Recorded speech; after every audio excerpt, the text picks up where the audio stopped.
மாலை வணக்கம். என்னை ஆதரிக்கும் அனைத்து சகோதரர் மற்றும் சகோதரினருக்கும் வணக்கம். இன்று பதிவானது தமிழக அரசியல் சூழ்நிலை தலையீடாக மாறியுள்ளது. ஏனென்றால் திமுக அமைச்சர்கள் எம்எல்ஏ போகும் இடமெல்லாம் எதிர்ப்பு விடுக்கின்றது. அது மட்டுமல்ல, நிறுத்திய வேட்பாளரை பிடிக்காமல் சுயேட்சையாக ஒரு சில தொகுதிகளில் நிறைய தொகுதிகளில் திமுக தலைமைக்கு அகென்ஸ்டாக வேட்பாளரை நிறுத்துகின்றனர். இதுதான் உண்மை. கிராமப்புறத்திலே திமுகவுக்கு ஆதரவு கிடையாது. விஜய்க்கு நகரத்தை தவிர கிராமப்புறத்தில் ஒரு ஓட்டு கூட கிடையாது. அவர் சிட்டியிலே பந்தோ பண்ணிக்கிட்டு இருக்கிறார். கிராமம் போய் பார்க்க சொல்லுங்கள், எப்படி இருக்குன்னு தெரியும். 234 தொகுதியில் சிட்டி மட்டும் கிட்டத்தட்ட ஒரு 60 தொகுதி போக மீதி தொகுதி ஃபுல்லாகவே எங்கள் கிராமத்தில் வெற்றி பெற்றால் தான் தனக்கு என்ன நினைக்கிறது சாதிக்க முடியும். அவர் சிட்டியிலே வளம் வந்து படத்தை ஓட்டுற மாதிரி ஓட்டிடலான்னு பார்க்குறாரு விஜய் அவர்கள். இதுதான் அவருடைய நிலைப்பாடு.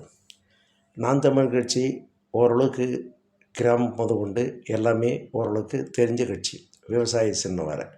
இதுதான் நிலைமை. இப்போது நிலைமை பார்த்தால் எடப்பாடியார் மீண்டும் முதலமைச்சராக வருவது உறுதி.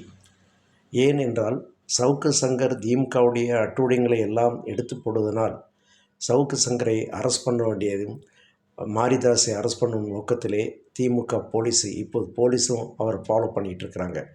நீங்கள் எத்தனை மாதம் மே 10ஆம் தேதி பிறகு பாருங்கள் என்ன நிலைமை ஆகப்போகுது திமுகன்னு சொல்லி. இதுதான் உண்மையான நிலவரம். திமுகவுக்கு ரிப்பீட்டட் டைமே கிடையாது. இப்போ எப்படியாவது வச்சு ஷோகாஸ் பண்ணி கொண்டு வரலான்னு பிளான் பண்ணுறாங்க. இது நடக்காது. மக்களே, 1 ஓட்டு 1 வேல்யூ நீங்கள் தான் முடிவு பண்ணணும். உங்களுடைய ஓட்டு தான் அடுத்த ஆட்சி, எந்த ஆட்சி நல்லது அப்படி என்பது உங்களுக்கு தெரியும்.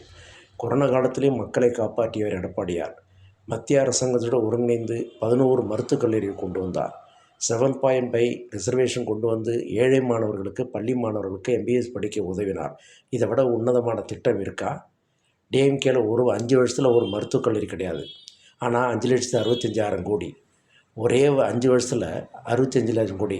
1952லேருந்து கிட்டத்தட்ட 67 டிஎம்கே கவர்மெண்ட் எடுத்துக்கும்.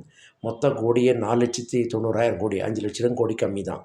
ஆனால் ஒரே 5 ஆண்டில் 8 லட்சம் கோடி வாங்கியிருக்கிறாரு. 5,65,000 கோடி. இன்னும் ஒரு வருஷம் வந்தார்னா 20 லட்சம் கோடி கடவும்பார். இதுதான் முகாசனுடைய அச்சீவ்மெண்ட்டு.